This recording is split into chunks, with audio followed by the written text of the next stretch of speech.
कभी कोई आया नहीं, किसी ने ऐसा वादा किया नहीं, और जिसने किया उसको आपने पहचाना नहीं, अपना बना पाया नहीं, अपना कोई काम नहीं करा। कितनी बड़ी महिमा इन अनमोल मनुष्य मंदिर की है। ये असली मंदिर है मनुष्य। चित जल पावक गगन समीरा, पंच तत्व या रचित शरीरा। जल पृथ्वी अग्नि वायु आकाश 5 मसालों को मिलाकर विचित्र कारीगरी से भगवान ने इस मनुष्य मंदिर को अपने हाथ से बनाया, और इसी मनुष्य मंदिर में अपनी चेतन मूर्ति जीवात्मा को बैठा दिया। और ईंट पत्थर वाला इंसान ने बनाया और ये भगवान ने बनाया।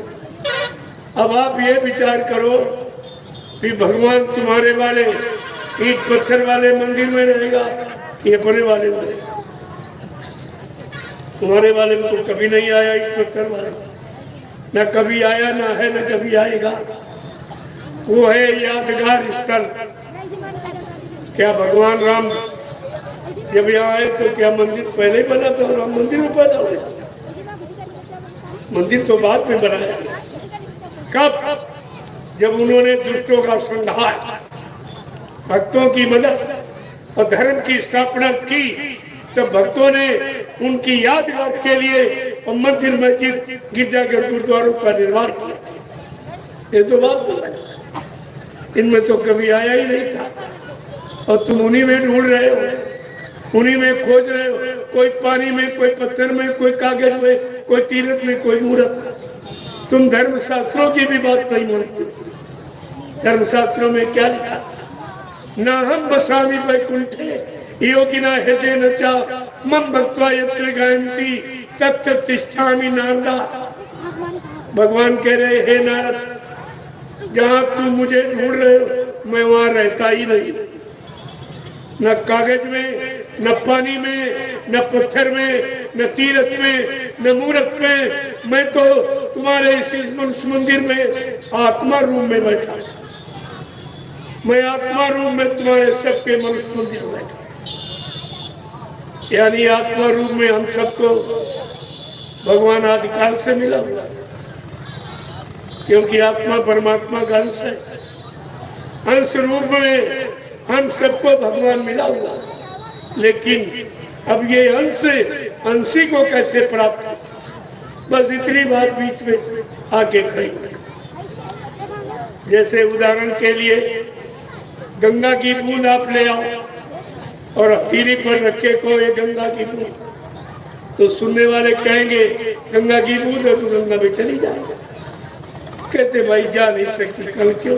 का अलग हो गई, दूरी बढ़ गई, उसका विच्छेद हो गया, अब जा नहीं सकती। हाँ, अगर गंगा का कोई जानकार जो गंगा नहाने रोज जाता हो, आप उसको बूंद को दे दो और बूंद ले जाके अगर गंगा में डाल देगा तो गंगा ही हो जाएगी। बूंद का अस्तित्व समाप्त होते ही वो गंगा ही हो जाएगी। इसी तरह ये चेतन जीवात्मा अगर संत महात्मा को आप दे दो और वो परमात्मा में मिला दे तो आत्मा परमात्मा रूप हो जाएगी। फिर उसका अंश रूप समाप्त हो जाएगा। कुछ इतना बड़ा काम आपका करने के लिए आए और आपने उन्हीं को पहचाने, इतना भारी आपने नुकसान। ये धीरे धीरे सब तुम्हारी समझ में आ जाएगा, सबकी अकल बुद्धि के ताले खुल जाएंगे।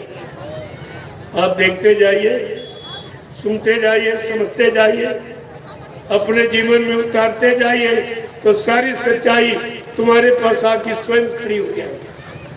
अब आपको कहीं ढूंढने की जरूरत नहीं पड़ेगी। ये सब आपको समझदारी के साथ चलना। इतनी बड़ी महिमा मनुष्य शरीर, 4 खान 84 लाख, जिसमें 99,999 योनियां मानव योनि पे छोड़, ये सब होगी योनि, केवल मानव योनि योग के लिए। गोस्वामी महाराज ने क्या कहा? किया तन का फल विषय न भाई और स्वर्ग हो स्वल्प अंत दुखदाई। इतनी बड़ी बात कही। इस शरीर का फल विषय भोग नहीं है और तुम विषय भोगों में से सब बर्बाद किए दे रहे हैं और यही तुम्हारे आगे रोना खड़ा हो जाएगा। क्यों? ये इसके लिए नहीं। क्या महापुरुषों ने लिखा? स्पष्ट शब्दों में कहते हैं कि नर तन पाए विषय मन देहि और पलटी सुधाते इस 60-20 ले। अगर नर शरीर को आप लोगों ने विषय भोग का आधार बना दिया और आपने वही काम किया कि हीरे को फेंक दिया, कांच को पकड़ दिया। ये काम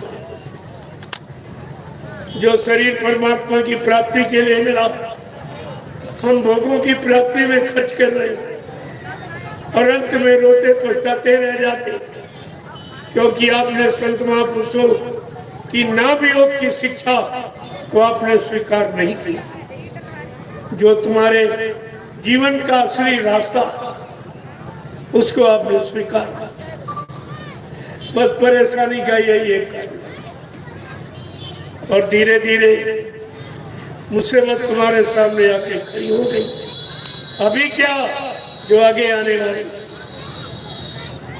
मैंने अभी नैमिषारण की पवित्र भूमि से 65 दिवसीय जय गुरुदेव आध्यात्मिक जन जागरण शाकाहारी काफिला लेके मैं निकला और उत्तर प्रदेश और झारखंड और बिहार 3 प्रांतों का मैंने दौरा किया। भीषण सर्दी में लोग रजाई के अंदर ठंड महसूस करते थे, तब हम सब प्रेमी सड़क पे चलते थे, सड़कों पे। आप ये इतिहास देखिए कलयुग का, ये किस तरह का इतिहास बन रहा और तुम्हारी अभी समझ में नहीं आ रहा। मैं उसी कलयुग का के इतिहास का पात्र आपको